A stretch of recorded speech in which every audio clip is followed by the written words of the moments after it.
अस्सलाम वालेकुम नाजरीन, आप देख रहे हैं अलर्ट पाकिस्तान। तो नाजरीन, अल्लामा कासिम फ़खरी साहब ने ये ऐलान कर दिया है कि हम ताजरों के साथ हैं। सिंध हुकूमत को भी बता दिया है कि हम ताजरों के साथ इंशाल्लाह मिल के खड़े हैं और ये ऐलान कर दिया है अल्लामा कासिम फ़खरी साहब ने। आइए नाजरीन, आपको बताते हैं कि अल्लामा कासिम फ़खरी ने ताजरों के साथ किस वजह से मिलने का ऐलान किया और इनकी हमायत क्यों की।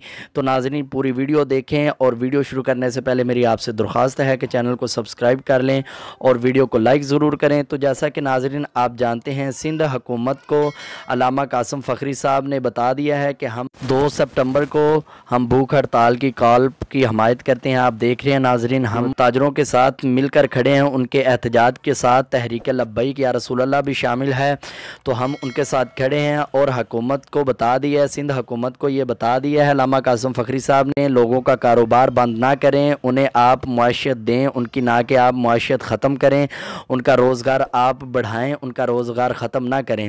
तो इस हवाले से अल्लामा कासिम फ़खरी साहब ने सिंध हुकूमत को वार्न किया है। तो अल्लामा कासिम फ़खरी साहब ने कहा है, ये जो आपने कोरोना का ड्रामा बनाया हुआ है इसे बंद करें और लोगों के कारोबार को तबाह ना करें। आप लोगों के कारोबार को तबाह कर रहे हैं, इस तरह लोगों को नुकसान होगा।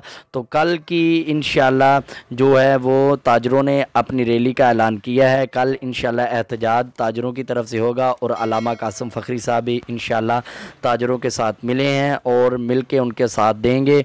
और इंशाल्लाह हर ताजर तहरीक लब्बैक का हिस्सा है और इंशाल्लाह हर ताजर की हम भरपूर उसकी मदद करेंगे। इंशाल्लाह हम उनके साथ खड़े हैं।